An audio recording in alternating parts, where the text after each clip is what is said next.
Well, good morning, everyone. It is February the 7th, 2025. Welcome to the North Dallas Plano Career Focus Group. Glad to have you with us today.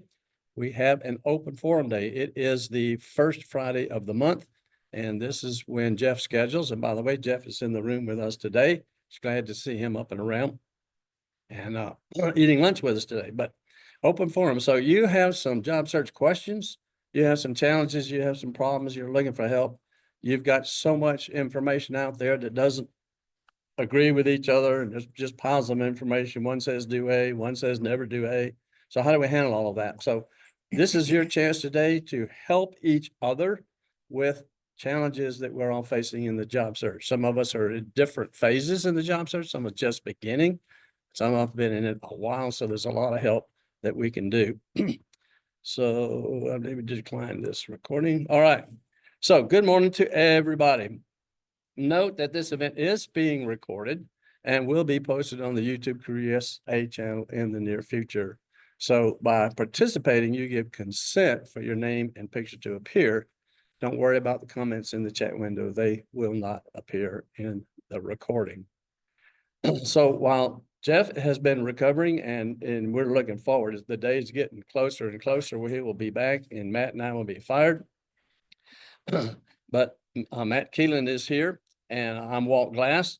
I'm an interview success coach. I have a little bit more about me and my offerings with job seekers and interviewing. So say hello, Matt. Good morning, everybody. And so Jeff's here. Jeff, I'd really like you to give this stuff. He doesn't want to do it. All right.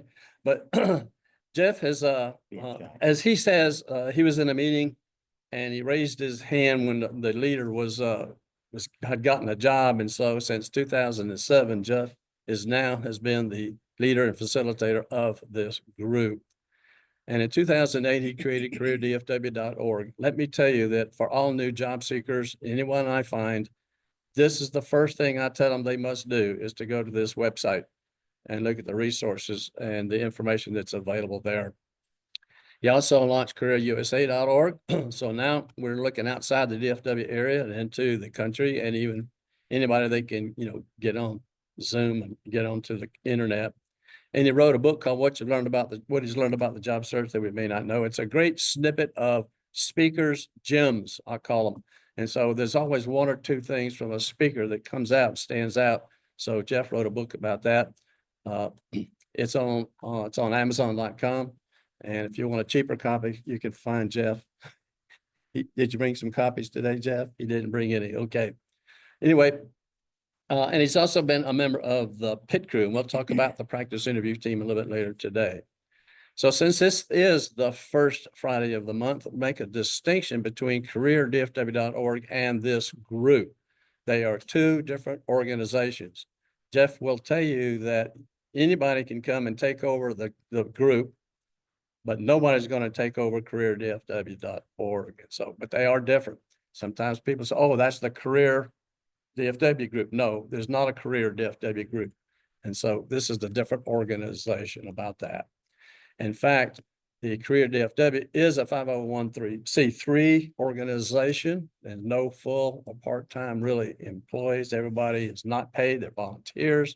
And so if you would like to give a donation, and we say, hey, once you get the job and you want to give a donation to that to help run this, because there's some cost involved with all of this. You would not believe all the technology that's going on behind the scenes to put this on in careerdfw.org. So this event is also a networking event. It's not just a listen and help or get speakers to come in and talk about things. And so we want to take the value of networking. So this will be great. So I suggest for those of you that are online, turn on your camera so we can connect with you so that we can see you in your image, right? And make sure that your full name is displayed in Zoom, and that's in the chat window, okay? Here's our typical agenda. We'll start with success stories. We'll have any job leads if we have any of our recruiters online today. We'll do our 30-second introductions. I like to make them about 15 seconds today so we can get on with the program. We'll have a lot of people. How many we got online right now? Already got 21 online.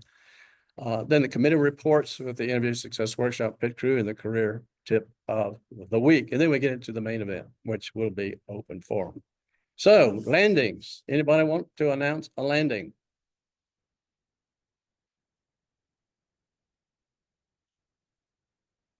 Anybody online? How many will announce in the future? All right, now we got some activity. Love it. I will soon, I hope. We'll reserve a spot for you. Okay.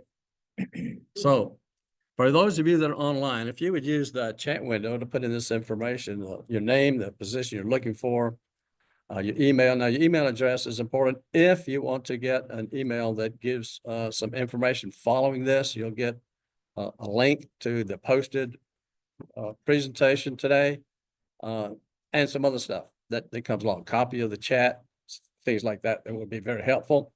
Your LinkedIn, phone city. If this is great networking information that we're putting in for people to look at that chat and see, because there's a lot of things sometimes that are put in the chat that are not even mentioned. Somebody said, well, be sure to listen to Beth Romboletti's talk on, I think it's on Thursday. She has like 300 people online or something. So there's other things that are out there that are that is great information in the chat window. I know Rosina likes to put that one out there.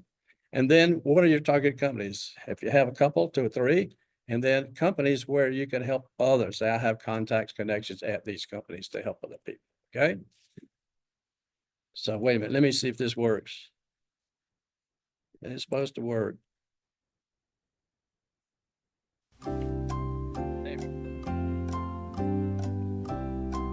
This is for the people online.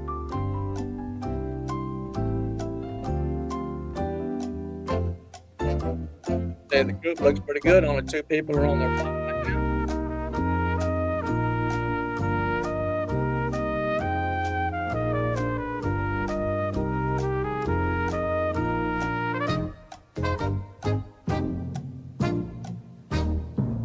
Okay, while you're finishing up and doing that, we'll start with the introductions in the room. So the process we have here is we'll line up in the center aisle. We'll use the microphone. We'll look into the computer that's there on the stand. And so you can talk to the people that are online as well and introduce yourself. So who would like to start? I mean, there's nobody getting up. Ladies first. Jeff, we need to add a cattle prod to the to the equipment for this meeting. Hi, I'm Jennifer Bunch. Look at the camera, look at the camera. Oh, I don't want- Hi, I'm Jennifer Bunch. I am a certified Microsoft administrator, and I am searching for a customer service engineer job. I have had I'll say more than 20 years of experience with hardware and software support, and that's what I enjoy doing. I'm looking for companies in the Metroplex, in the Frisco, McKinney, Plano area, but I'm also recently searching in Northwest Arkansas. I'm making my way back home towards my family. And I have worked for what was EDS, HP Enterprise, Riata, Microsoft, and Trellix most recently. And so again, my name is Jennifer Bunch. Thank you, Jennifer. Muthu just drove in from Alaska. That's fine. So my name is Muthu Kumar Ganesan. You can call me Muthu. I'm a director IT infrastructure management. I have more than 20+ years of IT infrastructure and IT service delivery experience. I manage the customer network, reliable, scalable environment, and saved a customer for more than $1 million through continuous improvement and automation process. I'm currently looking for something IT service delivery related companies, consulting company, product-based companies in the same director or associate director levels. My name is Muthu. Thank you. Hello, I'm Sean Toy.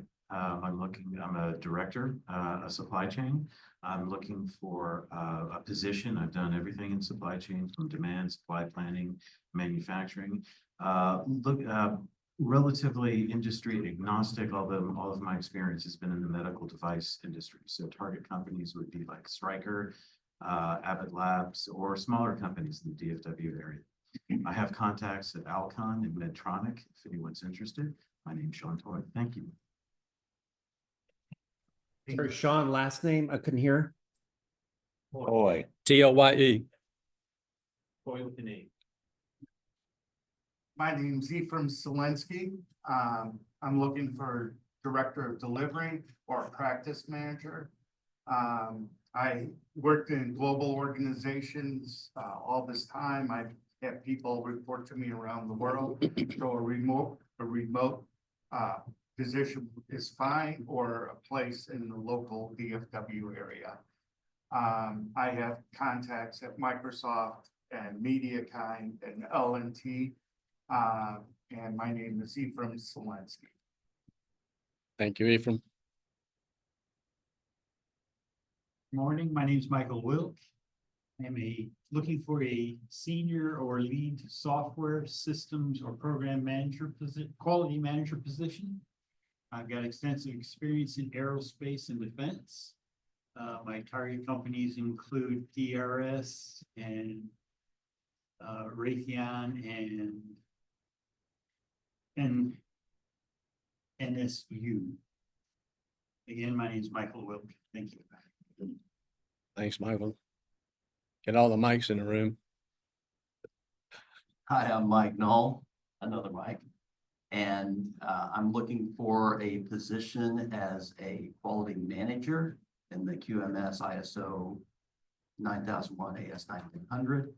I'm looking for contacts at Sierra Nevada Corporation, SNC. I have contacts at L3 Harris. My name is Mike Knoll. Thanks, Mike. Hey, good morning. My name is, you guessed it, Mike Belzil. I'm looking for a VP or senior director role in product management, data and analytics solutions. So I need contacts at 7-Eleven or Salesforce. So I have contacts at Walmart, Circana, or Epsilon. So my name is Mike Belzil. Did we get all the mics? Got one more. You still have another one too behind me. Well, we'll kind of spare you with a couple other names Yeah, in well- between. Yeah, you'll get a two-person break, I guess, from a mic. All right. So, good morning, everybody. My name's William McLaughlin. I'm currently seeking business analyst role. And two of my target companies are Dave and Buster's and Core Logic. And Yep. No. again, my name is William McLaughlin. Good morning, my name is Kimberly Taylor. I'm in property management. I'm looking for an assistant role management position. I don't have any target companies and I have contacts at Chase Bank. And again, my name is Kimberly Taylor. Thanks, Kimberly. Good morning, my name is Michael Garber. I'm looking for a position as a senior IT program manager. I have contacts at IBM, Verizon, Kyndryl, and target company is Constellation Energy. My name is Michael Garber. Thank you, Michael. Hi, I'm Bindu Chalapalli. I'm looking for leadership roles in data engineering analytics space. I need contacts with Deloitte, Frito-Lay, or any mid-sized healthcare companies. I have contacts at Blue Cross Blue Shield Insurance. What, your name? You didn't say your name.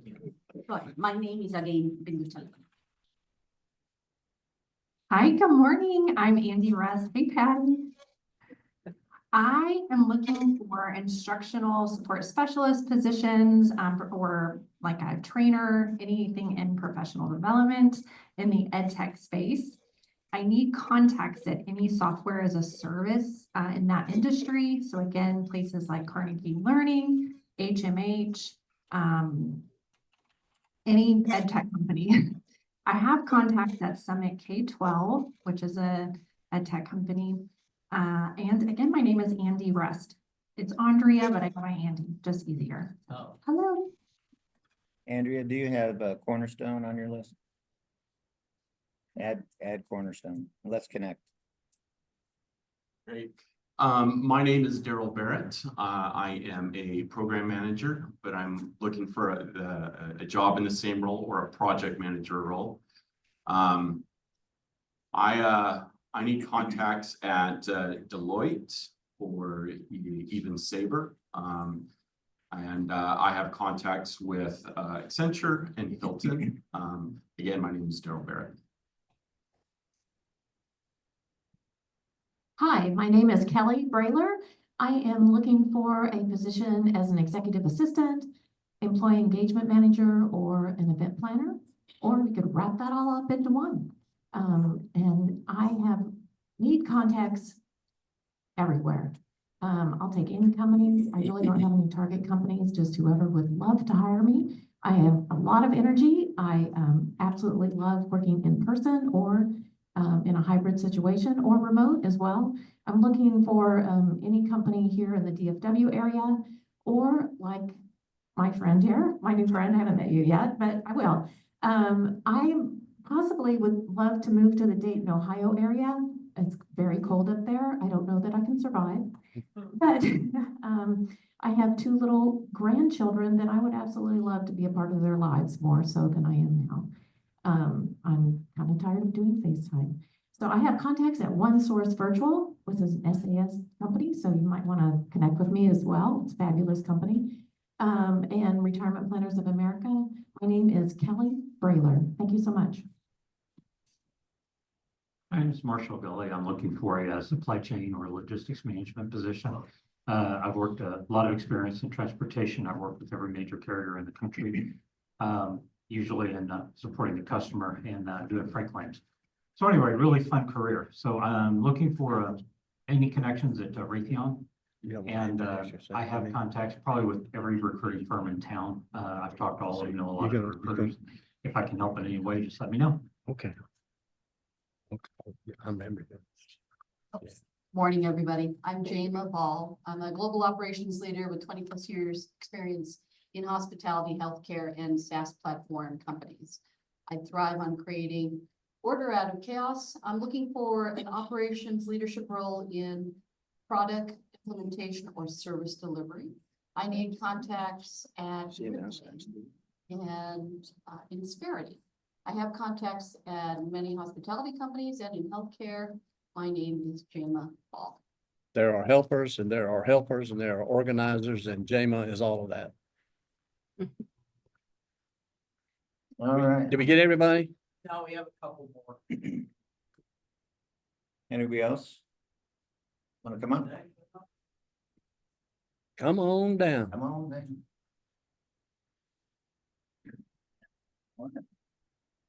Good morning. I'm Steve Ackley. I'm a recruiter, so a little different end of the equation this morning. I recruit for NetSuite, Oracle NetSuite professionals. So if anybody has any contacts there, please refer them to me. I'm filling positions for those individuals here this morning at the invitation of Matt. Thank you very much for the invitation, and look forward to meeting anyone that's in the market looking.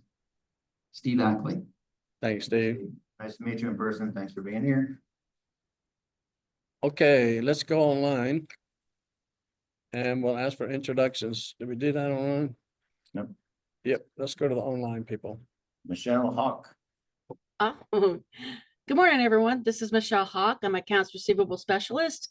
I work in I basically post cash, and I've lately gotten 3 years of dental surgeon insurance verification. I am currently in contact with my former employer, though. They have removed their freeze, so I'm in luck, I hope. Anyhow, my main target is CVS pharmacy distribution. If I could find anybody that's has that's in the revenue department, I would rather prefer to go there than to go back to where I was. So, but anyhow, this is Michelle Hawk. Thanks. Patty. Hi, everybody. I'm Patty Bashy, and I recently landed, so I guess I'll put my new title, which is a Retail Senior Client Manager at dunnhumby. I can help you with Nielsen and Kantar. My name is Patty Bashy. Thanks, Patty. Congratulations again. Thank you. Hey, Patty, thanks for your help on all these groups too. You've been awesome. You're welcome. I'm happy to help everybody.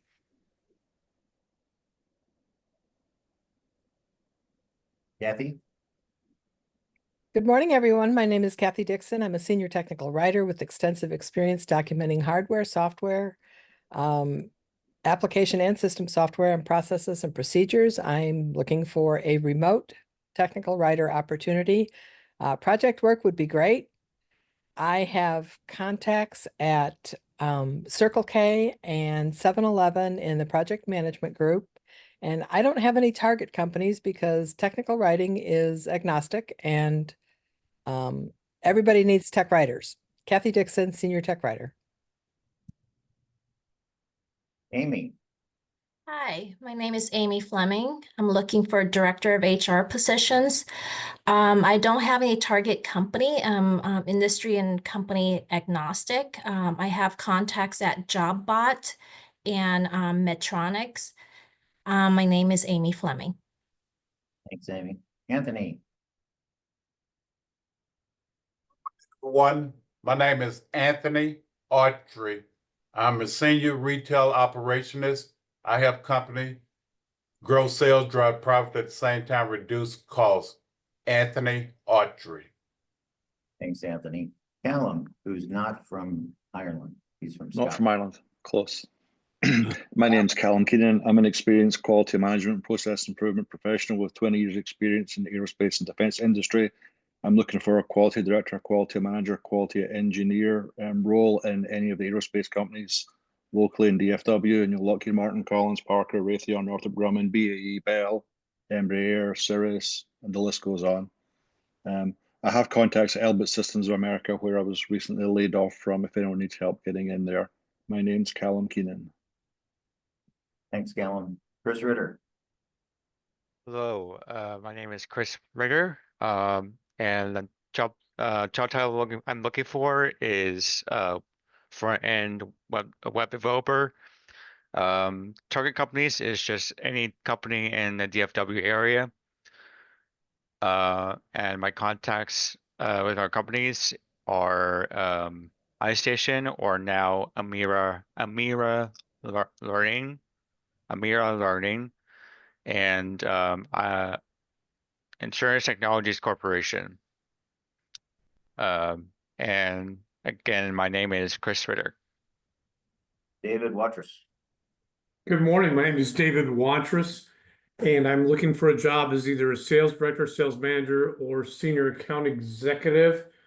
My target companies currently are Frontier Communications, we're Verizon on the fiber side.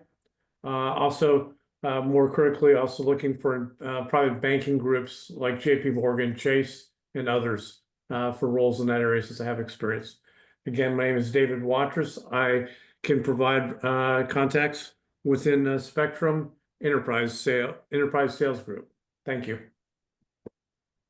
David Ramirez. Hey, good morning, everyone. My name is David Ramirez. I'm looking for an IT support analyst role. My target companies are American Airlines, Charles Schwab, CoreLogic, and the Federal Reserve Bank of Dallas. My name is David. Glenn Meggs.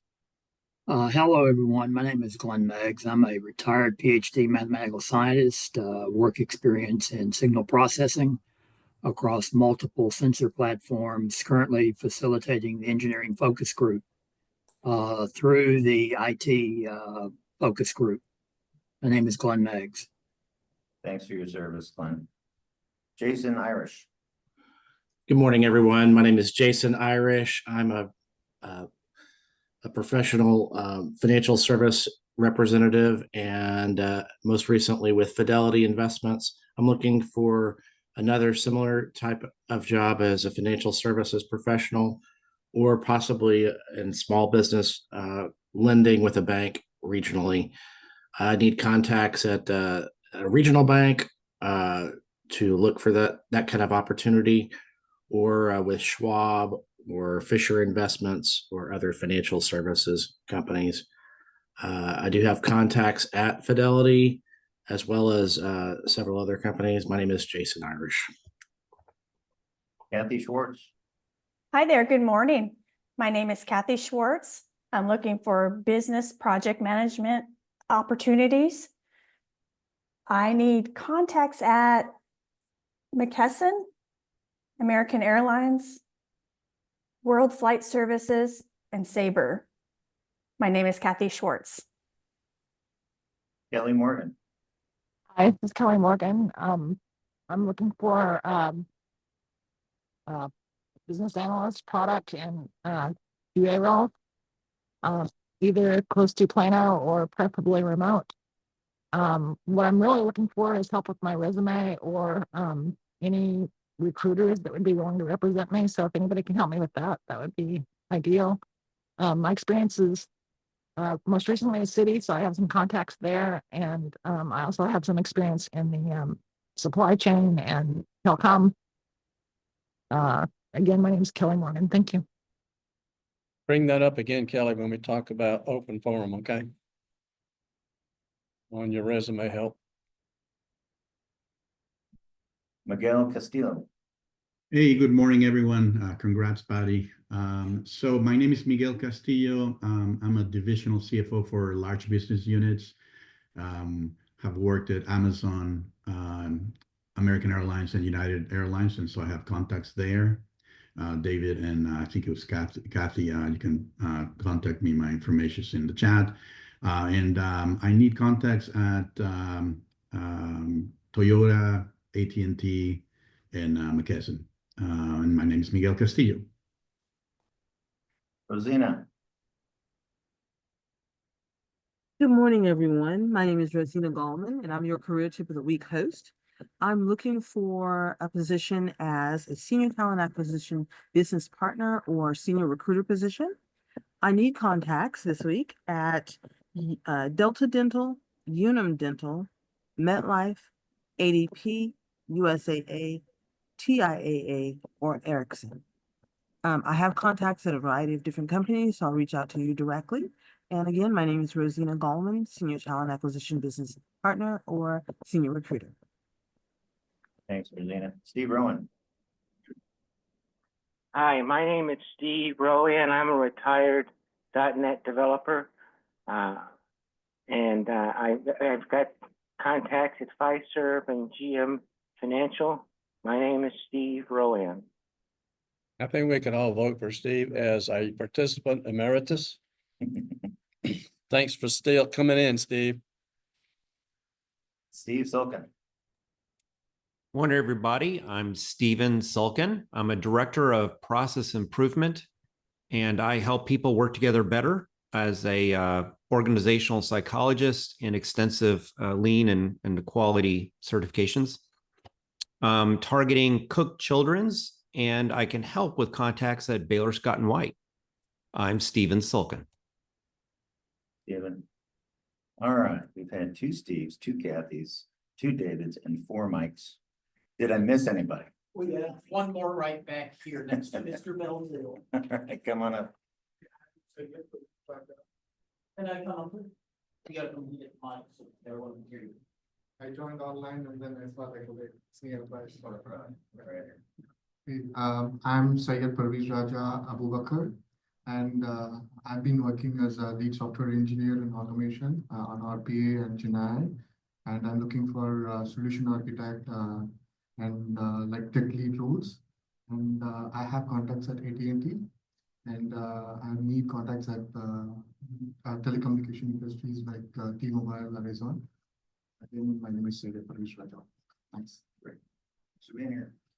And I am Matt Keelan. I am pre-employed as a IT VP or director. I can help you with Terry Becker and Grant Thornton, and I'm currently looking for contacts at RKD in Plano. Thank you. Did we miss anyone? Anybody online? All right, thank you everyone for participating. Do we have any of our, I didn't see any of our recruiters online, Elise or any recruiters online? Okay, we'll just move on. So let's talk about the interview success workshop briefly. That is what I offer to people. That is my banner on my LinkedIn page. You can see my telephone number and my Yahoo email address to contact me. And the idea is to have some easy learning about selling ourselves. And so what is the interview success workshop? Well, first of all, it's free. Doesn't cost you anything. I'm remembering to do that now, Jeff. I used to forget that all the time. It's a learning interview. We are in a selling situation, so we're in a sales. Since we're in that situation, we better use some sales techniques. And so how do we do that? Well, come to the workshop. It is a very informal learning interview. So we want to sell who we are, what we do, and how we help. Those are the three aspects of what companies are buying. They want to know our personality. They want to know our background experience, certifications if required, knowledge, etc. And then we want to combine those to say, and then here's how I can help you. All companies are really looking for us to achieve some results, to make a difference, do something for that company through our knowledge, skills, and abilities, and our personalities as well. You have to be registered to attend, so email me at thewalt@onlineclassu.com. That QR code will start you an email. Just edit a few fields in there and send it off to me to get scheduling. Right now, I'm only taking people on a wait list because I'm kind of booked up for a while. But I'll be glad to have you do that, and we'll get you scheduled. When I schedule people out too far, too many things happen, too many changes go on, and so I just don't schedule out as well. But answering a question really depends on who's asking, what the question is, and where you are in the process. There are always options. There's always strategies. There's structures. There's ways we can answer. How do you handle negative? How do you handle overqualified? What's your opening? What's your closing? How do you handle salary? You know, what are the options and ways that we can handle those things?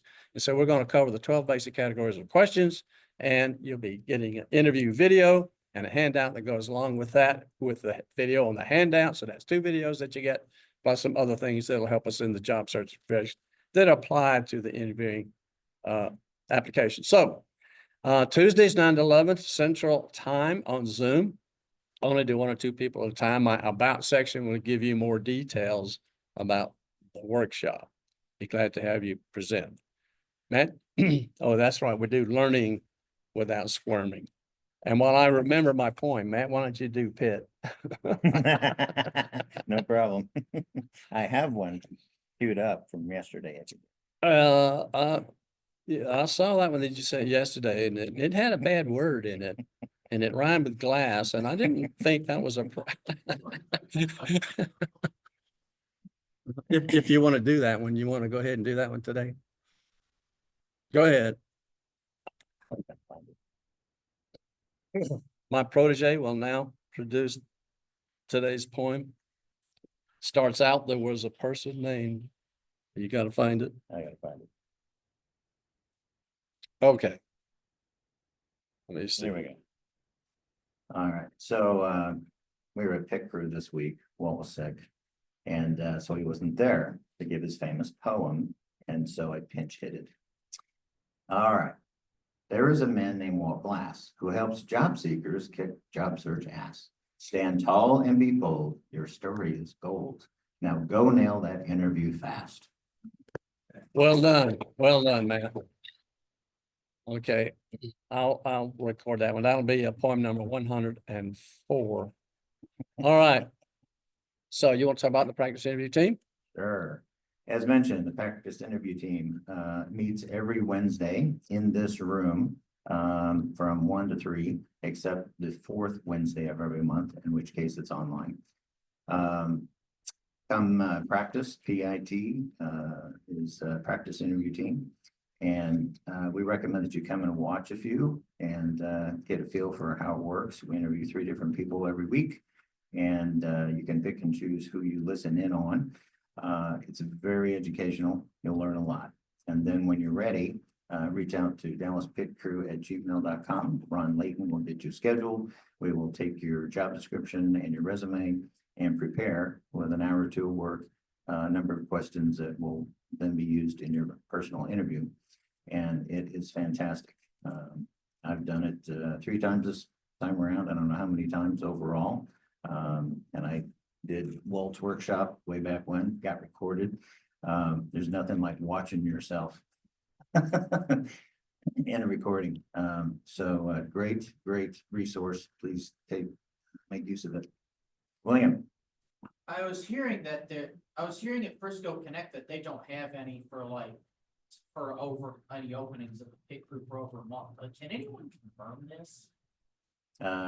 We can get you in sooner than that. We're typically booked out a couple weeks. So we have 4 weeks. It used to be. I was hearing that at Frisco Connect. Yeah, it's more like 2 weeks. And we have a wait list. People, get jobs and have to cancel at the last minute, which is a good thing. So we end up squeezing people in even sooner. So yeah, it's not 4 weeks. All right. Well, not to just not do my duty. So what was my point going to be for today? Well, spending all day on a laptop is not the best way to job shop. So register for the interview success workshop. Practicing puts us on the job at the top. Okay, so you got 2 points today. That'll make up for my missing last Friday. So Tuesday, when COVID came along, Jeff started 4 different meetings, Tuesday, Wednesday, Thursdays, and Fridays at 1 o'clock on Zoom. And LinkedIn was on LinkedIn Tuesdays, and so we still do that.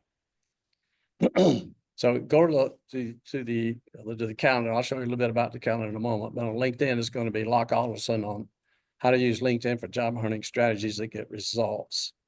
So that is on Tuesday. On Wednesdays will be the pick through the practice interview team. It's, I think you mentioned, I don't know if you mentioned the 4th Wednesdays is on Zoom for people outside the DFW area.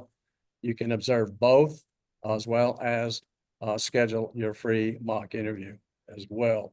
And that will be scheduled at the Dallas pick through. And then next Friday, we're going to have negotiations with Crystal Yates on negotiating the offer. So let me go ahead and tell you what's coming up. In addition to that, the following Friday is I'm going to give a presentation on selling ourselves in job interviews. And then on 2/28, Jim McConnell is going to talk about guarding our career search, navigating security, and avoiding scams. So that's coming up. If you're not receiving emails about the workshops and things that are scheduled, join the Career USA mailing list. That's a QR code. I'll give it again at the end for you that can't capture it right now to subscribe so that you can get these, get information about that. So that'll show up again after the session today. Rosina, it's time for a career tip of the week. Great. Thank you, Walt. All right, give me just a second here.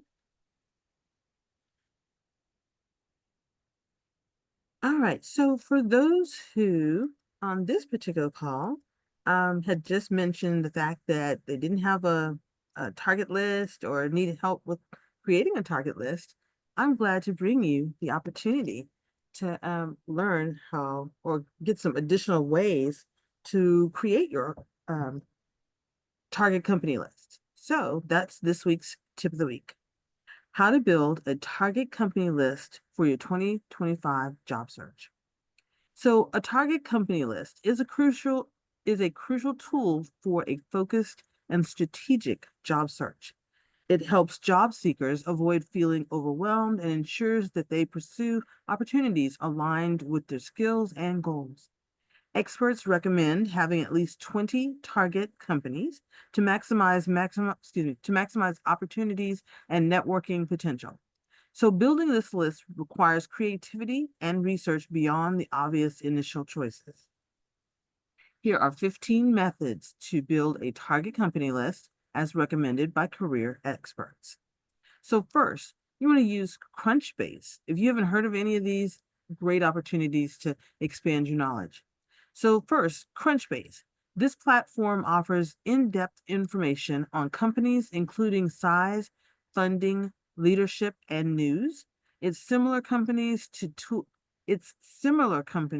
tool is particularly useful for discovering organizations comparably to those already on your list. And Crunchbase also provides contact details, simplifying research and networking. Second, you want to use ChatGPT. This AI tool offers quick results based on user preferences. And while it's a good starting point for target companies' research, the information's accuracy should be verified. Third, Google Maps. Search for industry terms like startup or manufacturing in your local area. This can reveal numerous businesses nearby whose websites and LinkedIn profiles can then be explored. Fourth, look for feeder companies. Identify your dream jobs or dream companies, and then use LinkedIn to see where their current employees worked previously. This reveals feeder or minor league companies within the same industry that can be added to your target list. Fifth, Inc. 5000, fastest growing privately held companies list. This list helps identify high quality rising companies. Filtering by location and industry allows for targeted research, and then you can join a fast growing company that can accelerate your career growth. Sixth, job boards for company research. While not ideal for applying, job boards can help filter listings by location and other criteria, revealing companies in your target area and industry. Seeing recent postings indicates active hiring. 7, theorg.com. This website provides organizational charts and suggests similar companies. It helps users explore company hierarchies, identify leadership, and understand internal dynamics. 8, LinkedIn's pages people also viewed. On a company's LinkedIn page, this section lists similar companies and then offering further research opportunities. 9th, PitchBook. This platform offers data, research, and analysis tools, providing insights into VC, private equity, and M&A transactions. It covers public and private companies and often includes contact details for senior leadership. 10th, regional lists. Local business lists like builtinla.com or Chicago Inno provide curated lists of companies in specific regions and industries. Number 11, venture capital websites. Explore the websites of VC firms, particularly regional ones, and look for their portfolio companies, and then that can reveal promising startups. 12, Boolean keyword search. Use Boolean operators in Google searches to find lists and databases. For example, file type :PDF, San Diego Venture Capital, all is the quotation, under quotations, can uncover and reveal relevant documents.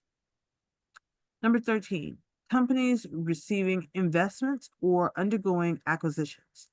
Follow business news and press releases to identify companies receiving investments, grants, or undergoing significant transactions. These events often signal growth and hiring opportunities. Number 14, informational interviews. Talking to industry veterans and thought leaders can provide insights into emerging trends, company cultures, and unadvertised roles. And then number 15, this platform is a valuable resource for research. Explore company pages, utilize the similar pages feature, and research the career histories of employees at target companies. So by using these 15 strategies, job seekers can develop a robust target list and enable a more focused and effective job search. Again, this is the career tip of the week for this week: how to build a target company list for your job search in 2025. And this article was written by Sarah Johnston, and this came from it came from Briefcase Coach. It's a new website I've been taking a look at, and it has a lot of great information. So Briefcase Coach, take a look. All right, have a great weekend, everyone. Thank you much, Rosina. Just to let you know, if for those of you who have legibly put your email address on the sign-in sheet, and for those that have put your email address in the chat, will get an email follow-up. It'll include some things. Of all tips of the week, the master file that she uses, this is just a summary of it, is it got a lot of good examples and things in it. So that's one you want to look at. And it also will be posted on the Career USA channel under the tip of the week. So be sure and take a look at that. And there's other ones in the past that you can use as well, but that's how to access that. So everyone wants to know where lunch is today. It's going to be at Jason's Deli. For those of you that are close by online, you're still welcome to join us. Anyone that would like to do that, we get a count at the end, but it's on Parker Parker Road is near the corner of Parker and Preston, Jason's Deli. So now the main event. So we're going to talk about helping each other today. So how do you do that? Well, online, you can raise your hand or you can put a question in the chat, and Matt and I'll try to be monitoring the chat window for you to take that. And then of course, interview in the room. In the room, we want you to have the microphone so that we can all hear you and they can hear you online as well. And so we have a runner who's volunteered. You can put this on your resume, Jeff. I need the exercise. Okay, they can do that. So, and also please turn on your video so that we can see you. All right. So open forum. You have questions. We have answers. You can ask all of us and we can help each other out. So let me stop share. William, what you got? Since we were just talking about target companies, there was one that was not on that list that I wanted to bring up, and that is Reference Solutions. So for those that don't have target companies, go watch the video on the Career USA YouTube channel that covers Reference Solutions. Make sure you make sure that's covered. I'd like someone to put that in the chat for the people online. I did put it in the chat already. Thank you, Patty. What are we gonna do without you? Somebody will fill in. Did you include the link as well, Patty? Well, your local library, that's where you have to go, right? You have a library card and they'll be able to help you out. The librarians are very helpful when I used it. So, but yes, I put that in the chat already 3 minutes ago. Yeah, talk to your reference librarian. All right, questions? Yeah, this is Mike Noel-Rosine, and thank you for that presentation. I had been using Google Maps, and that I did get a little bit of response by reaching out to people through LinkedIn, where I found the company on Google Maps. But my question is to especially the people who have done recruiting is when you try to match your resume to the job description, there's a website called JobScan, but I also used ChatGPT. Can anybody say whether one is better than the other?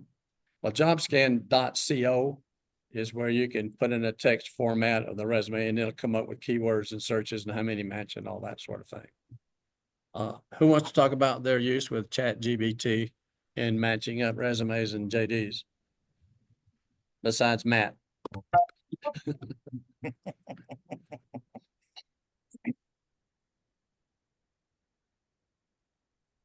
Is anybody using it today? I'm using ChatGPT for writing. I haven't really yet used it to compare, job description to resumes. But one of the things about ChatGPT is do not spare the prompt. Talk to ChatGPT as you would conversationally. Ask it for everything that you want. It may not give you what you want. You're going to have to play with it a little bit. But that's part of AI right now, is that nobody really knows. But when I do novels, or I ask it to edit something, I specifically ask for the punctuation. I ask for the punctuation style that I want, be it Associated Press style, Chicago manual, whatever. And then ask it what I want it to do. Rephrase words, get rid of too many ly words, things like that. But the more you put in that prompt, the more you're going to get out of it. There's another feature in ChatGPT. I don't use many of the others, but you can ask it a follow-up question. You can say, well, also give me this. And you don't have to repeat the whole thing. So yeah, I also like to know this, and then it'll spit that out for you. So it's pretty nice. And if the free one only allows you so many prompts a day, so use them wisely. Want to add anything, man? I have not used JobScan, but I tried the ChatGPT. That's purely based on our prompting. The way we need to prompt as a role, act as a ATS system, and ask that to compare your job description with your resume and evaluate the score out of 100%, how much is that matching, something like that, the prompt we could give. it will give you the result saying that each stage wise evaluate and gives a percentage of the score out of 100. So I did a few times. I got something like around 85 to 95 range of the matches, but I never tested both the job scan as well as job GPT, how much is giving a result oriented results. Yeah, the job But with scan, both, someone has to check both and getting an interview calls based upon the. job scan basically matches words. It doesn't give you any other things. So how many times was this word used and how many times did you use it and stuff? So it's like a keyword Okay. used to see if I've got enough keywords that would be found on LinkedIn or something like that. And it'll help you a little bit with that.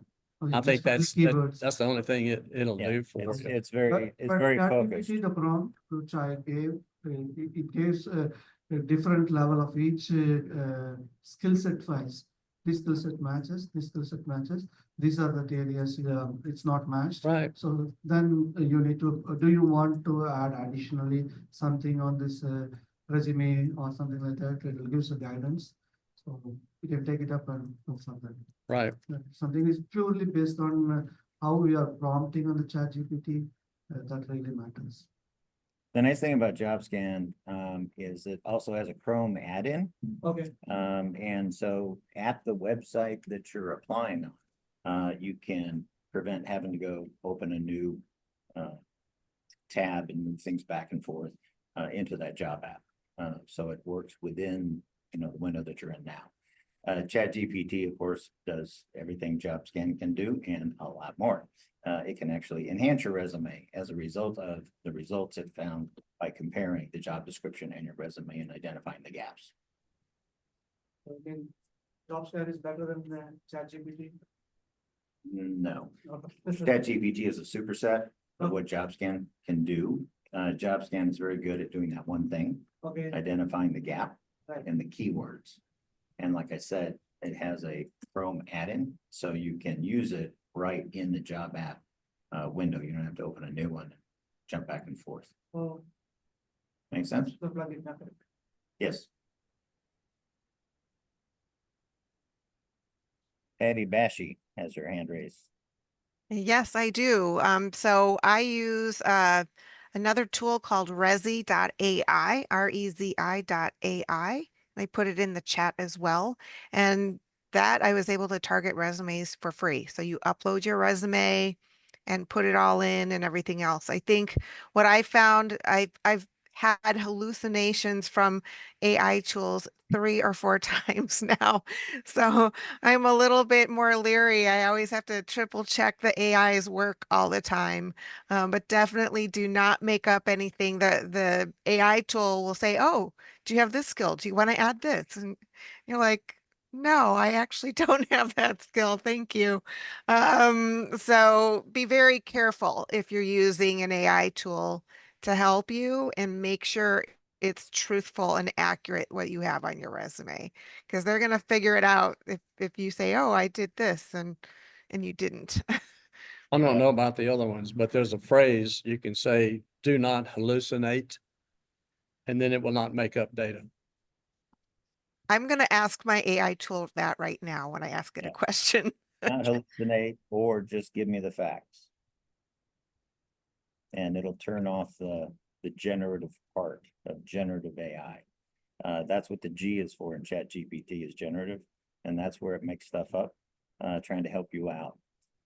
Now be aware that even if you turn that off, most of the information that's being fed to ChatGPT when it's being taught is still largely based on the internet. And as we know, everything on the internet is 100% accurate, right?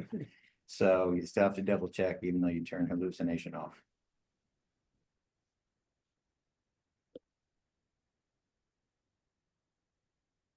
I've been on a longer job search than I wanted to this time around. And I'm looking for resources for people that are over 55. I'm finding that this time must have hit a boundary where I'm not getting the responses I'd hope. So what I'm looking for are resources of companies or careers, and I'm not looking just to change everything I'm doing right now necessarily, but I've got to change the way I'm searching. And I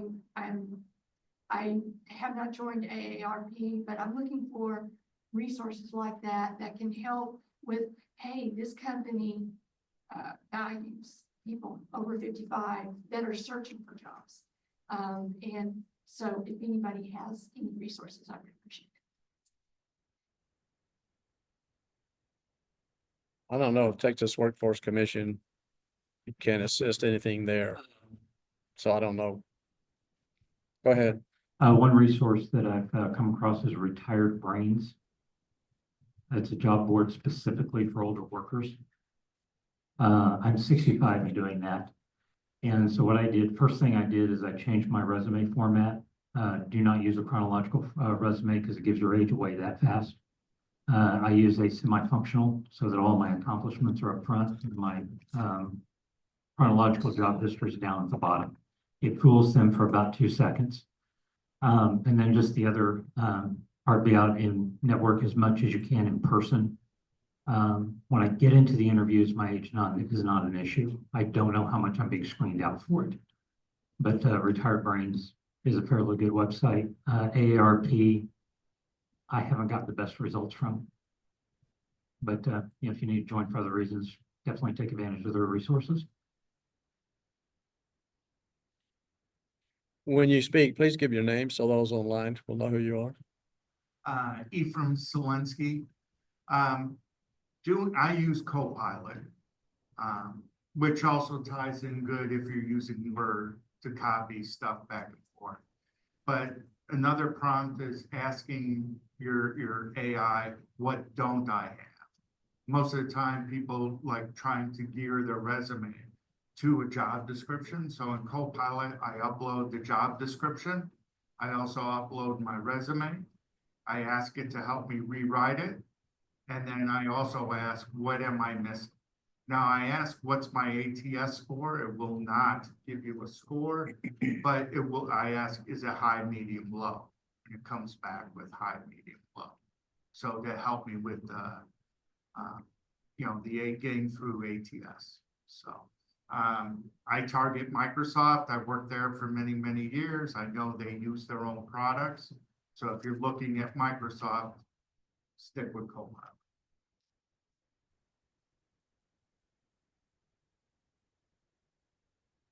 Hi, I'm Kelly Brailer. I had a quick question. On a morning show, recruiter said, make your cover letter stand out, and ended with, I know I am the best candidate for the position. When would you like to schedule an interview? Do you feel like that is too aggressive, or is that positive? I started using it, but I haven't seen any results yet. In my opinion, that's too aggressive. You can't possibly know that. You can't possibly know you're the best candidate. Okay. So I would soften it. It's okay to be confident, but I wouldn't say I'm the best. Okay, thank you.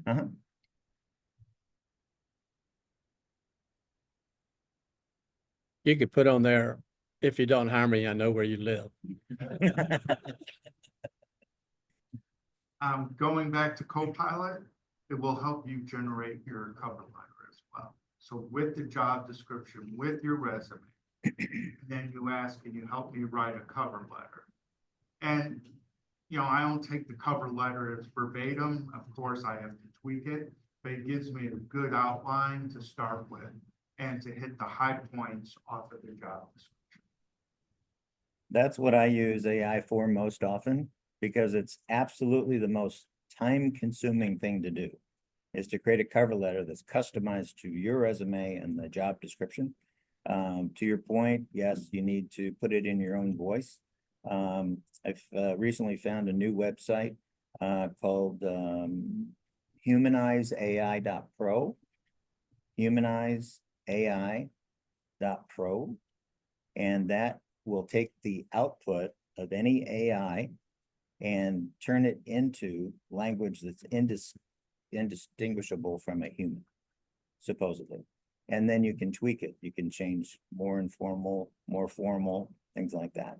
It's free, easy to use, and I have it pinned in my Chrome. All right. Just a Well, recommendation that everyone that uses AI to do things, make sure the final document accurately represents you and not a computer. following up on the AI thing, there was, this is Mike Knoll. There was one prompt that I used yesterday when I was doing this was I asked for the implied or unlisted requirements. And it came up with a few things that they may be looking for, but they didn't list on the job requirements. And then another comment about the over 55. I used to work at L3 Harris, and I felt like they were very welcoming to people of all ages. I hope that helps. Just real quick while we're on the cover letters, one tool that I use that has saved me many times from being eliminated is when you're writing a cover letter, you're typically doing that on the fly. And when I was a hiring manager, I would not tolerate a mistake in the resume at all. I would tolerate some mistakes on the cover letter because I knew they were being done real quick. But if you dump your cover letter into Grammarly as the last step, it takes seconds to do. Grammarly is free. It gives you a word count limit, but that word count limit's large enough to cover 90% of all cover letters. But it will catch all the stupid stuff. It will catch when you're using the wrong there, you're using words out of order and things don't make sense. It's a really good tool and it is free. I think up to 500 words, which if your cover letter is 500 words, you're probably too long. But anyway, I just want to kind of mention that as a tool. I use it and love it. So. We got somebody online that's been waiting, so let's do Steve. In terms of the age discrimination comment, something I noticed that was pretty stark because I teach at Keelan is it's absolutely normal to see people that are at or beyond the normal retirement age working there. And it was a pretty obvious difference between the academic world and the corporate world to see a lot more older folks in there, and that is totally normal, and they're working well into that part of their career. So that's something to consider is maybe you're more vulnerable to layoffs in the corporate world, but maybe not as much in the academic worlds. And it might be nice to have a little side gig or something like that. So. Thanks, Steve. Other comments? Comments on something mentioned or comments on something new? On the resource, right? So we are talking about ChatGPT, and there are even other tools like Gemini that is from Google, and we have Perplexity AI that is another tool. So whenever you hit on ChatGPT, because ChatGPT for free users, it's like maximum of 40 messages, right? You can explore other AI tools, and there is something called DeepSeek AI. So that even gives maybe tailor your resume and give information. Presentation.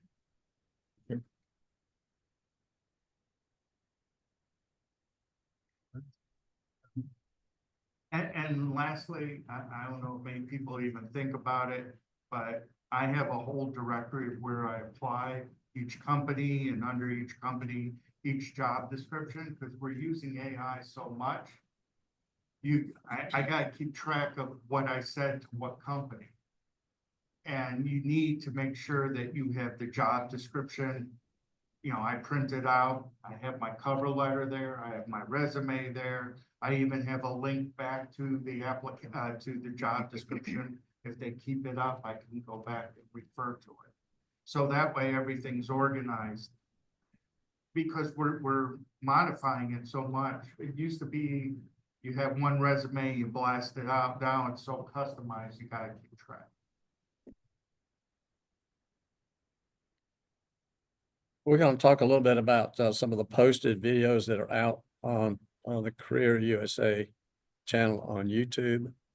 And Matt has a two-part session, and one of those includes a lot of information about the different AIs that are out there, the advantages like size limitations and all that sort of thing, and some of their strengths and things. So I'll show you a little bit about that at the end where you can find those that are posted, but that's plus there was a person in the chat that talked about Rusty Wright's presentation that's also posted out there. and he's talking about using it particularly for job search. So there's some recorded videos that might help.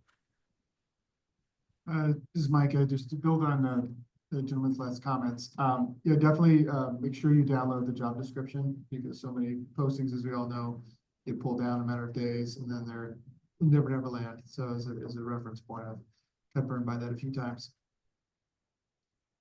On the Thanks, Mike. heels of the comment about multiple AIs, there's 4 that I use on a regular basis. ChatGPT, probably the best and most well-known and kind of first to market. Copilot, because it's integrated with Office 365. Gemini is good for when I run out of prompt space in the first 2. It has a larger prompt limit. And I recently started using Claude as well. Those are the big 4. But there are almost 30,000 in the world. Go to there'sanaIforthat.com. There's an AI for that. Which I just put in the chat. Perfect, perfect. You read my mind. This is a search engine for AIs. It's wonderful. And I have to look every time I say this because the number keeps going up. The world is adding 200 to 600 AIs per month. Per month. So if you don't think AI is here to stay, there's an AI for literally everything you could possibly imagine. So go there, play around with it, put something in the search bar like Excel, and you'll get all the AIs that can help you with Excel formulas and macros. You can put in creative design, and you'll get everything that can help you create an image or a video. Type in music, and you'll get things like Suno, where it'll help you write a song for free. I did it the other day just for fun. I said, give me a country western ballad in a male voice about a guy whose boat broke down and he can't go fishing. And second later, it started playing the song in a male voice with the little teleprompter thing with the lyrics that it just generated in real time. I mean, it is scary good. Yeah. If I was in creative design or music, I'd be afraid. That's where you go to find out about all the different AIs, especially if you have a niche in your industry, or you're about to have an interview in a particular industry. Go there, type in what they do, and differentiate yourself in your interview by talking about it. If they don't overtly ask you, do you know AI? And they might, and you better be ready. With the whole I am, I do, I help that Walt talks about, the most important thing is I help. If you tell them in your interview how you can help them use AI to solve a problem they have, you've just differentiated yourself, and no one else they've interviewed will have done that. William. Yes, so I have a YouTube channel recommendation. So it has so this particular YouTube channel has some content where AI is discussed, but it also has a variety of other things that he also talks about that are job search related. It's called A Life After Layoff.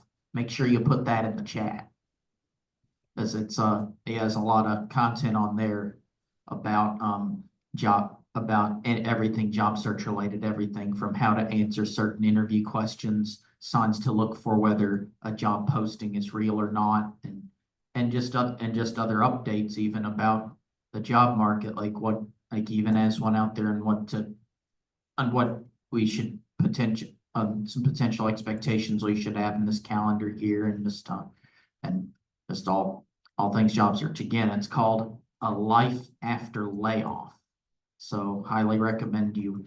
So, because I know not everyone's questions are going to get answered today, as we only have a finite amount of time. So just make sure that, make sure you just look on that channel for any videos that might address any questions that you have when you are doing things on your own time and just doing some research on certain things. So that's my recommendation. Jeff, I think we need to go to the subscription volunteering donors that do $19 a month. Then we can hire Patty on a full-time basis so she can be a job search career coach online for all of our meetings. Oh, thanks, Walt. Was it Diane, your brother Don? Thank you. Everybody has to take their donut because there'll be too many left if you don't, so. So for those of Diane, why don't you tell us about your donuts? Yeah. For those of you online, if you needed an incentive to come in person, I'd like a donut. Diane is walking around serving her donut, just saying. Yeah, I'm gonna serve them. I did announce last week that I'm working for the Container Store as the general manager in Fairview. And I'm starting out the 7th week of the 17th is my first day. So I still had an opportunity to come here and get some donuts for everybody. So you can be inspired and your stomachs aren't growling. Thank you very much. Congratulations. Congratulations again, Diane. Thanks, Patty. Thanks, guys. My very first job here in Texas was at the Container Store.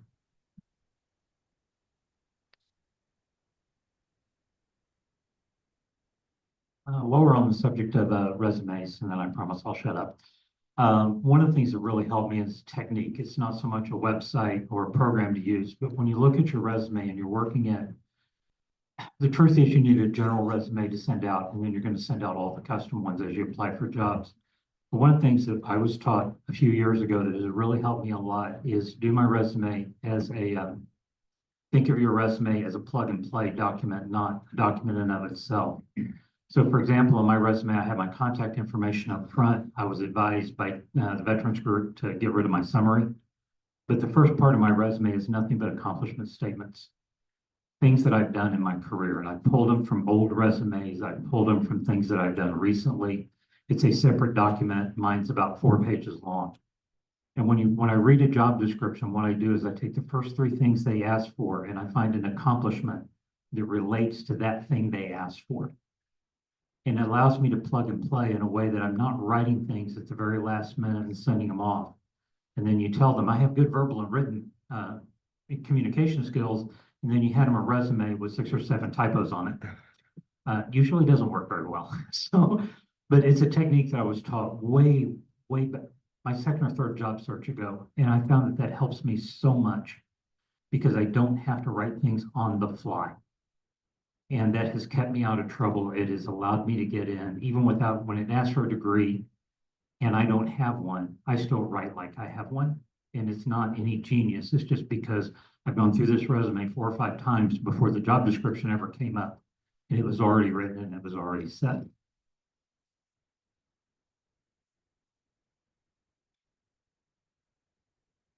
See any raised hands? Who was speaking, please? That was Marshall. That was Marshall. All right, and so I actually have an announcement as well. I hope that's all right. Okay. The Association of Business and Technology Professionals is having a happy hour on February 25th. It's from 6 to 8 p.m. and it's going to be taking place at Bobby's Social House located at Frankfurt and the Dallas North Tollway. So I encourage people to attend, especially if you're seeking a technology position. And so you can sign up for this by going to abtpdfw.org and clicking on the events tab there. You'll find the event registration. Again, it's taking place February 25th, Bobby's Social House. It's the ABTP happy hour. Don't worry, it's a good time it's a good time for sure. So make sure you're there. Again, that's abtpdfw.org. Click on the events tab. You will find the registration link there. Thank you. This is Mike Knoll again. I want to second what William said about a life after layoff. I really like that one. The one of his videos I found really illuminating where he is a corporate recruiter laid out his process for filling a job rec. And to me, that was a black box before I saw that. So now I understand what they're doing on the other side. Another thing about that one is he doesn't pull any punches. He does say sometimes that the HR is not on the employee side, or the company is not on the employee side. So after I'm feeling beat up after getting rejection notices, that's not the thing to watch. It's not really, it's good information, but it's not always encouraging information. And the other thing is, Patty, I hope you don't mind if I ask you this. When it rains, it pours situation, you were telling us you were working on that, you were in the pipeline for 2 different positions. And I remember you saying that you were going to have to ask them to make an offer at 3 p.m. because you were getting an offer from the other company. Could you tell us which one you ended up taking? Yeah, so that other company never replied. They had other candidates that they were interviewing, so I accepted the first offer that I received. So I went with the mantra of a bird in the hand is worth 2 in the bush. I gave them plenty of time to give me an offer, and I'd gone through 5 rounds of interviews with them. So if they couldn't decide after that, I was like, peace out. Maybe that's how the organization is run. So I have a question. Who was talking about the HR not on employee side? What is that in pertaining to? Yeah, this was Mike Knoll, and I was talking about the podcast, A Life After Layoff, which is on YouTube. So I thought it was really good information, but there have been days when, I'm frustrated. I'm kind of mad that I had to leave my last job, or I got a rejection notice, and I'm watching this, and it's not always positive, encouraging information, but I think it's good information. So I have to watch my mood as a job hunter. Okay. One of the things that I suggested as a job seeker, we're always trying to help other people make it easy for them to do their job. So we don't want to come into the recruiter with this antagonistic mindset and this view and pain and all that. It's like, how can I help them do their job? How can I help them make their decisions quicker? Anybody that you talk to, how can I make it easy for them? So if you want to send out a networking invitation, are you going to send one out and says, I want to find out information from you? Or do you want to send one out that says, I truly like the information and background and skills that you have, and I'm very interested in talking with you and to find out about those, so you're talking about them, not talking about us, that sort of thing. I think that would help us in every aspect of the job search. Totally agree with that, because everyone is different and you want to always focus on the positive.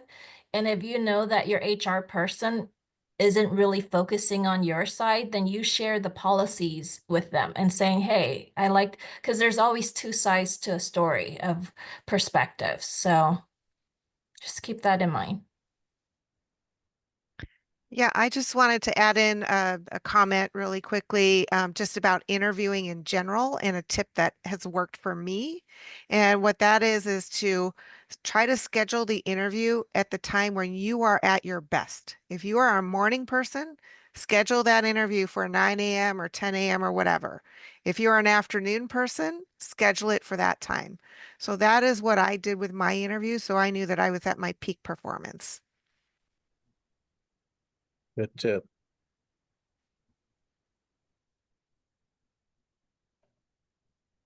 Other areas, what challenges do we have? We're working on it. All the talk about AI, and you may already know this, but the cybersecurity experience in me wants to remind people that what you put in AI is not proprietary. It belongs to whoever that software, the software company. So when you put in your resume, it may not be published if you choose that option, but it's not proprietary.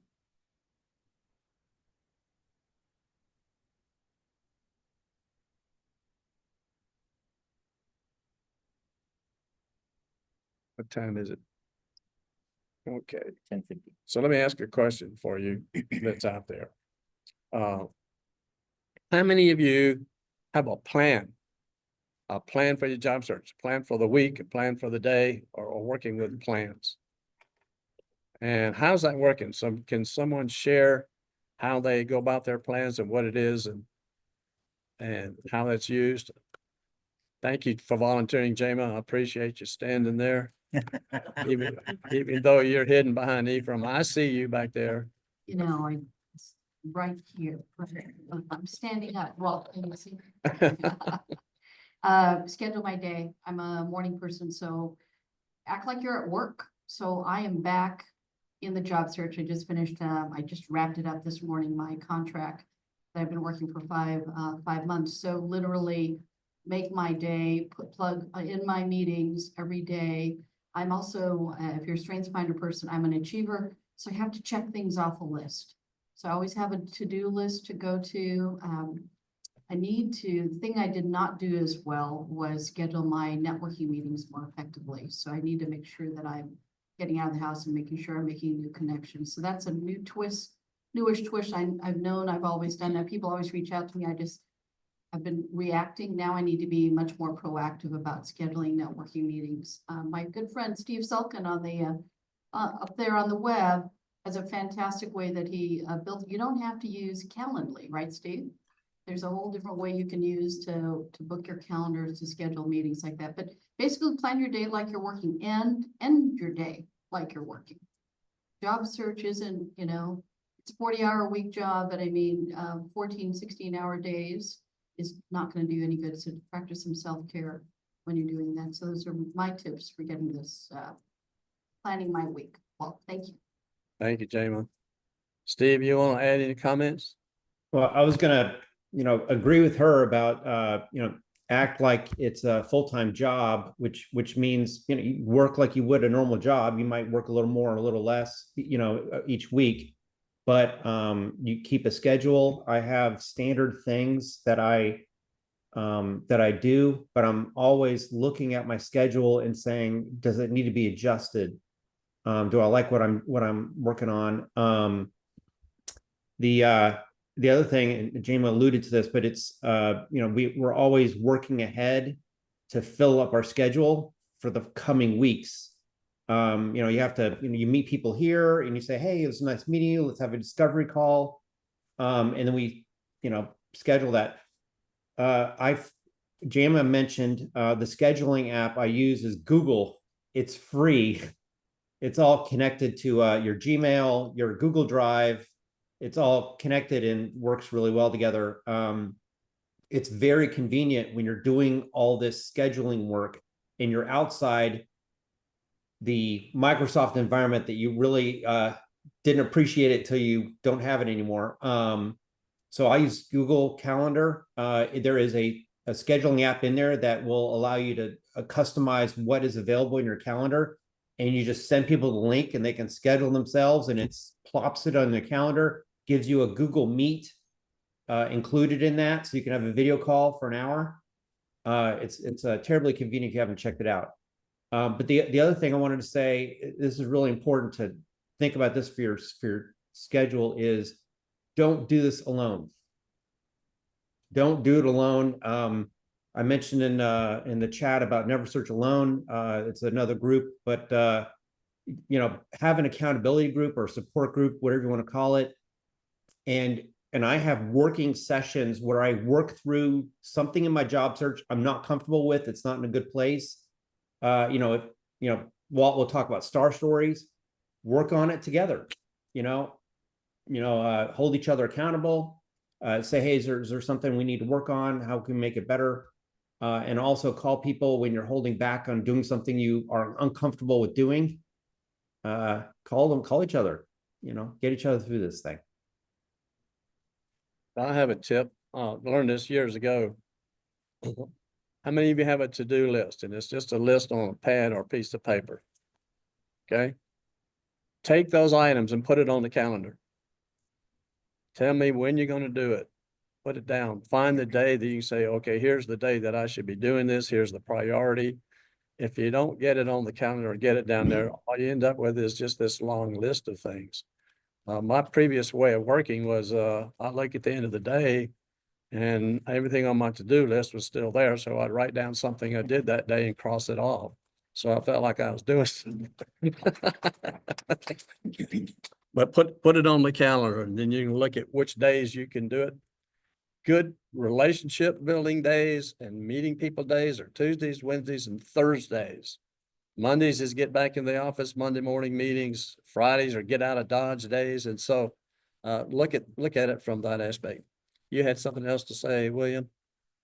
Yeah, Oh. Daryl Barrett here. Oh. So, yeah, I completely in agreement with what you're saying there. I think for me, one of the single best pieces of advice I've got is take it like a job. And I know we've all heard that. Take it like a job. Get up in the morning, whether you're a morning person or not. And I'm not really a morning person, but I feel like if I get up and start rolling, things start happening for me, right? And then for me, I like to break things up, not just job search, but also how am I going to expand my learnings? What am I going to study today to make me that much more marketable? Certification, those kind of things. Those are important for me. And it also goes to a to-do list, right? So all these things I want to accomplish as far as learnings and put those on the list throughout the week, the month, whatever you might do.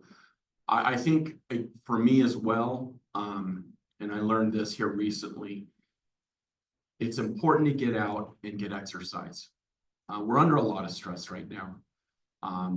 We've got, limited funds, a lot of us, and it's important to get that adrenaline out, work it out, spend an hour at the gym, go walking, go out with some friends and do something fun like bowling if you can. Just to me, that's also a mental thing, and it helps clear my head and helps me refocus and re-energize for the next day. Good tips. You getting your exercise, Jeff? I'll take advantage of the microphone being close to me. The last thing, and I totally agree, Daryl, don't forget to volunteer. Giving back where you can always will make you feel better. If you're not getting, always giving, put you in a positive sense. So volunteer here, volunteer pit crew, volunteer at South Lake, volunteer at Frisco Connect, go to the food pantry. Lots of chances to take advantage of that.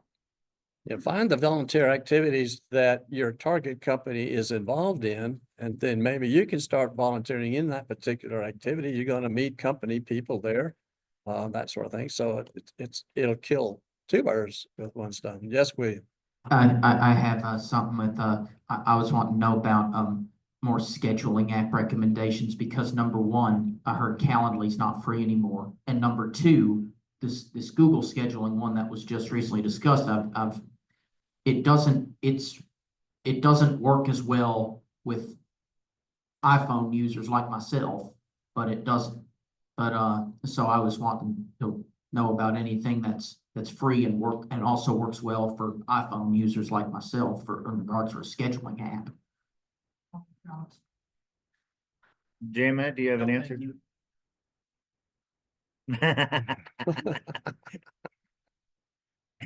Let me ask AI. I'll be right back with you. What's the iPhone limitation? I'm using iPhone. I don't see any limitation with it. The key thing is to kind of test and learn in your schedule in terms of what's worked and make adjustments to it, be flexible. Treat it like a work day. Time boxing, works for me to kind of, block out time for certain things, to do tasks, things that you won't otherwise get to.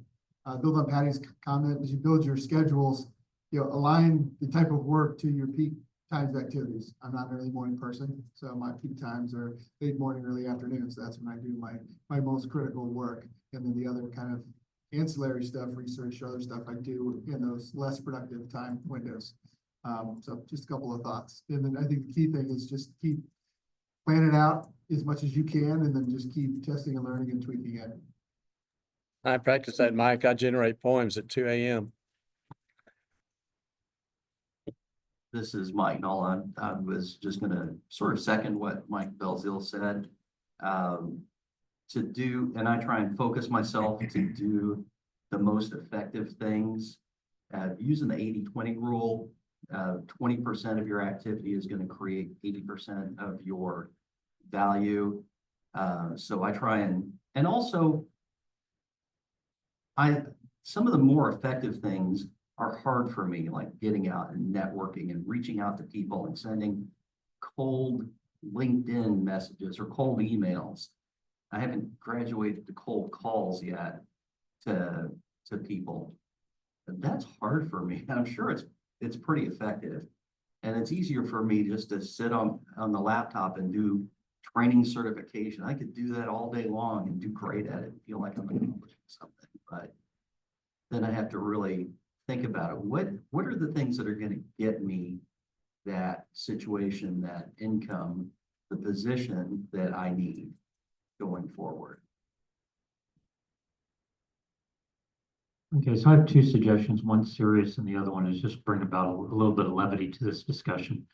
But the first thing, a friend of mine one time paid for me to go to a business motivation speaker one time. This guy named Dr. Ty. I haven't heard about him in years, but he said something that has always stuck with me. And he says, do not confuse being active with being effective.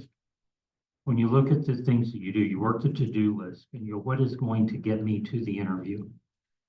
What is going to get me my 5 activities for the state to look at for my unemployment?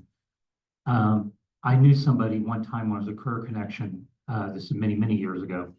He came to this group on Friday. He went to Career Connection on Tuesday. He went to another group on Monday. He had another group at another church on Wednesday. The guy was so busy going to networking groups, he didn't look for a job.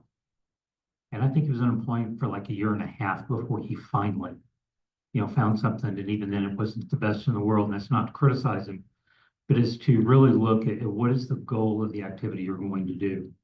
And if the activity is not going to get you where you're going, it can wait. Then for levity, if you take this advice, don't blame me. But the most effective job search I found is taking naps, being tired and really wanting to take a nap mid-afternoon, because a recruiter will always call me in the middle of that and offer me a good job. That's funny. Hey, I looked up some free alternatives to Calendly. I put it in the chat for those of you in the room. Pencil ready. Simplymeet.me. Simplymeet.me. Zcal, Z-C-A-L. Google Calendar. Only Android. Android only. Doodle. And Zoho Calendar.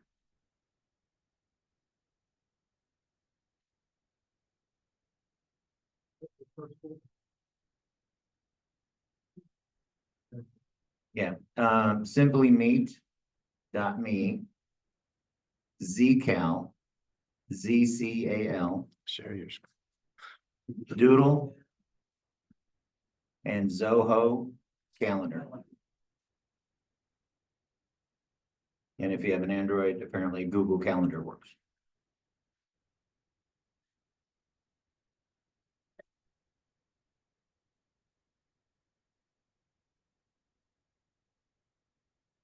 Other areas. Mike?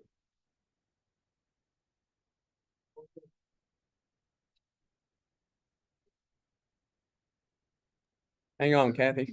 Mike Bilzell, just to build on Marcia's comment, which I thought was great, is part of that test and learn is like look critically at how you're spending your time.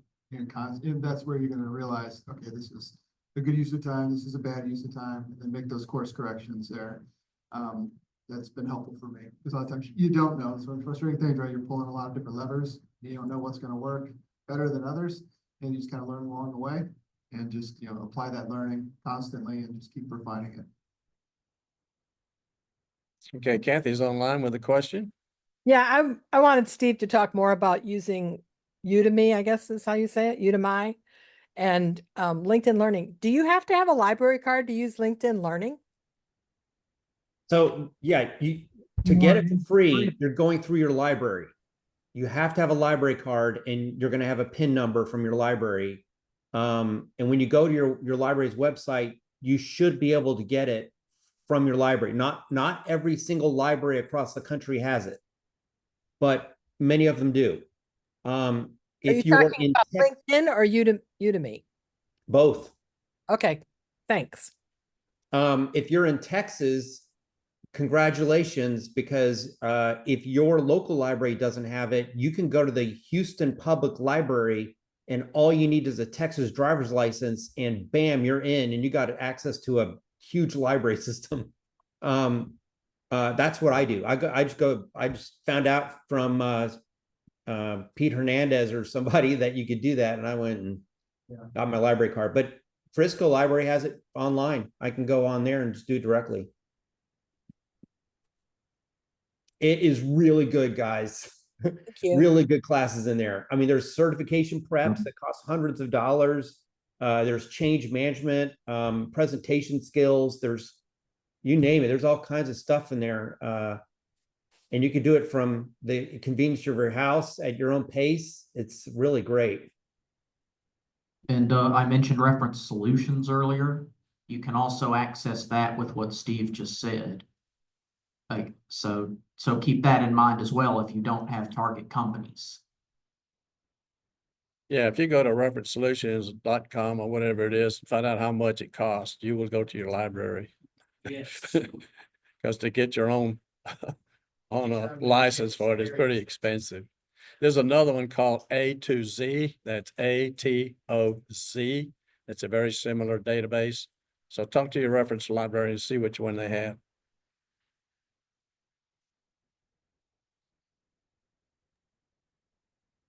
Anything else?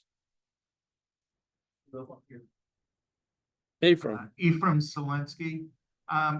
It was recommended to me working with a executive recruiting firm. I don't know anything about them. Is it worth it? Has anybody else had experience working with a recruiting firm?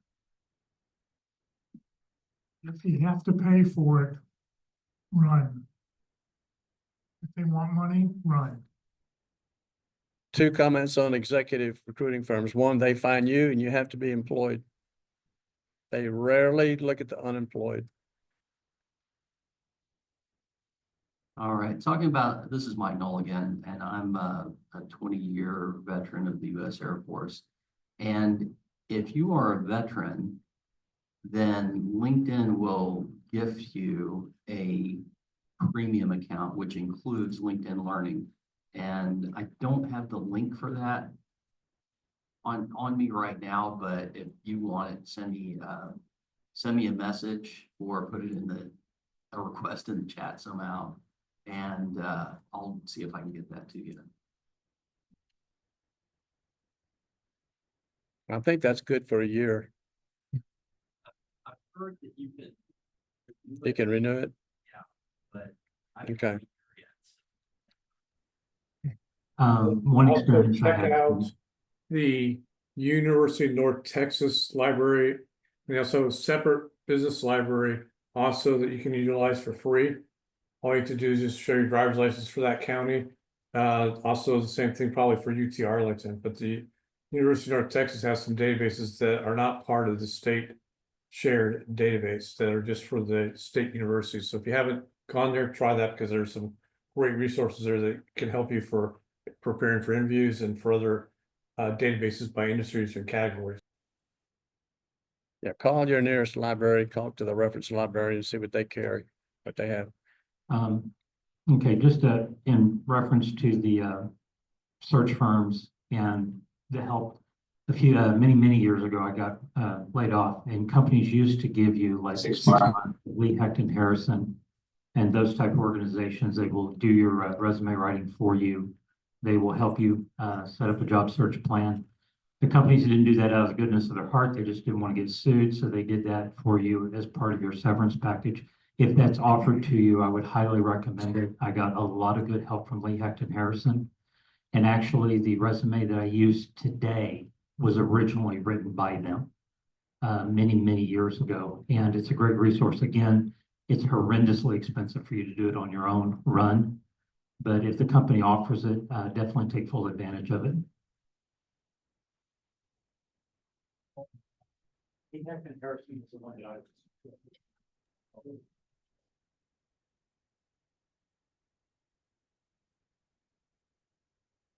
What questions? Hi, Steve Ackley. I'm a recruiter. Question came up about paying executive search firms. Don't do it. I mean, talk to them. get all their information, just so you're informed about what they're doing. I did that 10, 15 years ago when I was in search. They went in like 5 or 10 grand or something. It was crazy. So talk to them just so you're informed. On your outreach, reach out to recruiters that are in your industry with your target lists. Say, hey, I'm trying to get into these companies. You're in your recruiting firm, or you're a recruiter that might be working with those companies. That's how we get paid. We are desperate for qualified people for the recs that we have in our hand. Any one recruiter is working on 5 to 10 recs. So they're very, very focused on finding those people quickly. That's how we get paid. So the faster we can get you in, the better it is. Also comment on cover letters and I'm the best candidate. Don't do that. Everybody thinks that, and it just kind of chaps me. Cover letters are extremely uncommon, so spending time to create a cover letter is admirable. Put in a personal interesting fact, like where they went to school, or a common past job history, or common location. I'm also located in Dallas or Plano or Frisco. That just tells me you read something about where I am, and put it in that cover letter will endear you to me.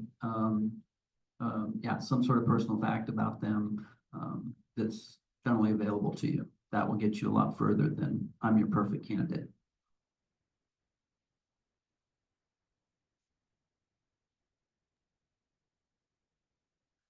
Anyone using social media to look for a job?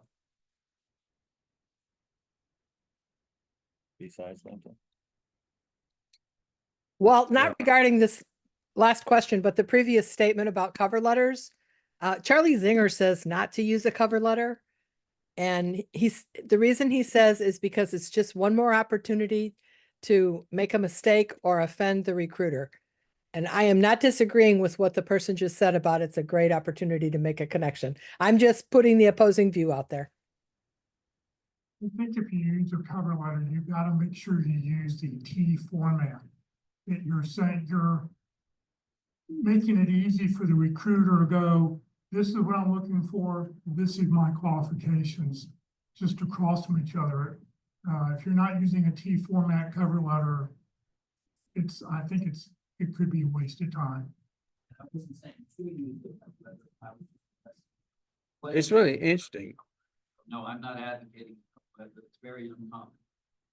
I hear a large percentage of recruiters say, don't even fool with them, don't bother them, I don't use them, I don't read them. But somebody might read them. And maybe when it gets beyond the recruiter, that somebody is interested in the cover letter, and it can be a differentiator. So there's all schools of thought about cover letters, but recruiters don't use cover letters generally to make a decision. They use a computer to make a decision to find out whether they're going to call you or talk to you or not. So How long should your cover letter be? Sorry. oh, about 18, 15 inches. Sorry, I use 8.5 by 11 paper, so I guess Oh, okay. So we'll make it just 3/4 of a page. I don't know. I mean, less than a page. All right. You don't want to do anything more than a page. You want to hit the essential elements of doing that and how you attach them. They talk about putting PDF files so that they don't get changed. And, everybody's Word prints out documents differently than, my printer and my computer, et cetera, et cetera. So, but I don't know whether they are going to hurt you as much as some people say they're going to hurt you. And it's like, if they don't read it, they don't read it. And, but what's the problem with that? Okay, so you didn't read it, but then those that do, they have. Well, what I'm doing though, is I'm using the cover letter in my envelope with my resume and my business card, and I'm going to the front door because they're not creating my position yet. So I'm going to try to coerce them to create me a position. Well, I think persistence and people that, go outside of the ordinary, are going to get a little bit more attention than those that don't. So some Back to the cover letter, I combine what Jeff said with the 6-second rule. I'm told, Steve, maybe you can verify this, that recruiters, in some cases, hiring managers spend 6 seconds scanning your resume. So I make sure that the cover letter intro can be read in 6 seconds. So pretty short. And then the rest of it's the T format. So if I hooked them in that first paragraph enough, then they can see their need and my experience side by side, and that'll cause them to read more. There's another document out there that I think is pretty good. Jeff loves them too, and that's your bio. Yes, Bio I was just gonna is a say, good, I use, Jeff did a whole session on doing bios in 2023. And I use the content on that more often in a cover letter than anything else. And partly because it's already proofread. I'm not gonna make any typos. I saw a great one yesterday from Bob Wyrick. Yeah, Steve Ackley again. I wish every single job seeker could spend about 4 hours on a recruiter's desk to experience what we go through on a daily basis. You were actually correct. It takes about 6 seconds to determine if we want to spend 30 seconds longer evaluating a candidate. But it's not that. It's not the cover letter. That's way kind of down the thing. So as soon as an applicant comes into my ATS, I'm just looking for relevant skills and experience for the rec that I posted. The second place I go to is your LinkedIn profile. If your LinkedIn profile is not good, that's a strike. It's not an eliminator. There's a lot of really good candidates that don't bother with LinkedIn. But for job seekers, get your good photo, all that. Just, I know there's courses on that. So get your LinkedIn profile, because that's the second place I look. Then I'll dig into a cover letter and a resume and that sort of thing. Michelle mentioned, she put something in the chat. For help on resumes, I think South Lake Focus Group has a help group that helps on resumes. Is my right? That's what's in the. Okay, the Market Street. All right. Yeah, Market Street and Colleyville. Now it's a ways to Colleyville from where I live, but if you want to get some advice on your resume, make the distance. But they mean, I think it's an in and out type meeting. There's not a specific time. It starts at 11:30. They usually go till 2, but if there's a lot of people, they'll hang until 5. Yeah. It's free. It's a great resource. So check it out. And you got a food market there, you got a Starbucks, it's open to the public. Everything but a job. Yep. What? Not free to get in, you gotta get a ticket. It's free. It's just a restaurant. So you gotta get a ticket. No, it's just a restaurant. Get like food. That's required, isn't it? Or No, it's just a restaurant. And Somebody's talking about getting food grocery and store. a ticket, but I And don't Judy think this- Wardle will tell you she likes the $6 sushi, which really scares me. But Yeah. that's your thing. it's 3-day-old sushi. Wi-Fi too, don't they? Pardon? Don't they have Wi-Fi? Don't they have Wi-Fi also? yes, And that's where Go for Gold group is meeting on first and third Wednesdays in that same location. And the Wi-Fi is not free, I'm guessing. Because the nickel and diming of everything these days. Have you noticed? Has anybody been to that group? Had the resume looked at? yes. All I right, go- Michelle. So tell us what happened, and did you have to pay something? William is thinking it might cost something. Everything's free. You go in there, you check in, it's a credit towards your unemployment even. Usually we have 20 people plus in the group that meets up there. It can get noisy. But yeah, you got the food court there. You've got, and I mean, you've got people that help you with your resume, help you with your interview practice. And otherwise, most of us just go up there just to network with each other and make connections. Yeah, I have not had my resume checked, but I've attended that meeting. And it's in the cafeteria of Market Street, and you can eat or not, you can buy drink or not, and just long tables. And people that are reviewing resumes are like Peter Leahy, Peter Hernandez, and they also, I think, sometimes give advice for people that are about to interview, if they want to, they want to have a one-on-one discussion. So it's like the South Lake Focus Group leadership that's there. It's just as casual, if you want to be. Michelle, can you confirm it starts at 11:30? I believe I go up there at 11. 11? Okay. Doesn't it start at 11? Yeah. What day of the week is that? That was my question.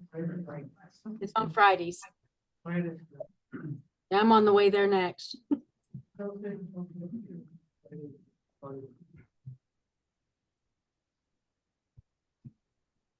And Foster shows up. Let's see who else goes in there. Phil Hernandez shows up. So we have several of the leaders that show up over there. Sometimes Mike Bowen will. For those of you that may be new, you know there's a ton of groups out there. If you don't know that there are, talk to people who go to the different groups and find out which ones they say are the biggest bang for the buck, where you want to spend your time and which ones they might recommend. And the second tip is the person that leads the group is the greatest helper to job seekers that's out there. They are the ones that's what they do. So they are great connectors, they're great helpers to that. One more question. It's not really a question, but it's just more. Thank you guys for all of the tips and advice you've given. This is my first time attending this group. Really, this is my first week out here networking. I've been out of work since September. Not really.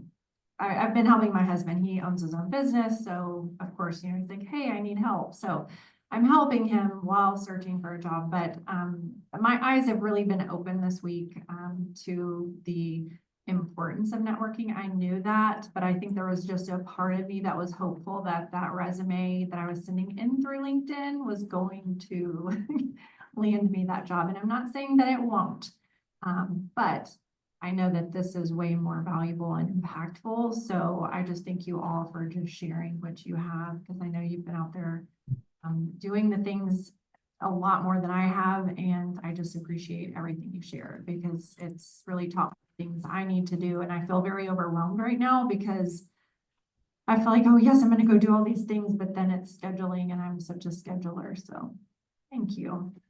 So now you have a to-do list, and now you got to put them on your calendar, and now you got, okay. There was a speaker, if you didn't go to Frisco Connect this past week, he talked about only 4% of resumes get you a job on LinkedIn. That most of the jobs on LinkedIn are there to find out what other people's are expecting for salary, or they're just fake jobs that companies have to post. So you've got to network your way in to get a job. Okay, well, let's wrap it up for today. It's been a great discussion. Appreciate everybody that is participating and giving tips and ideas. And one of the best tips that I heard was don't do this alone. Get you up on accountability partner or something. I'm working with Clayton, and Clayton has a great presentation. Clayton Stockdale, he does the Career Search Network out in Fort Worth. Has a good presentation on accountability groups, how to set one up and do that sort of thing. Strongly recommended that you do that at least on a weekly basis with a group of 3, maybe 4 people. Okay. I remember we had a little rule in our accountability group. So people asked me to start one some years ago. So I got one of these little cricket clickers. And if anybody was negative, we started clicking that. You could not be negative in the accountability group meeting. So as to keep us being positive. All right. So note that this session will be posted to the YouTube Career USA channel in the near future. And my partner, Matt, takes care of the technical stuff. And so he'll be posting that very soon. So let me give you a couple ideas here of some other stuff that might could help you out.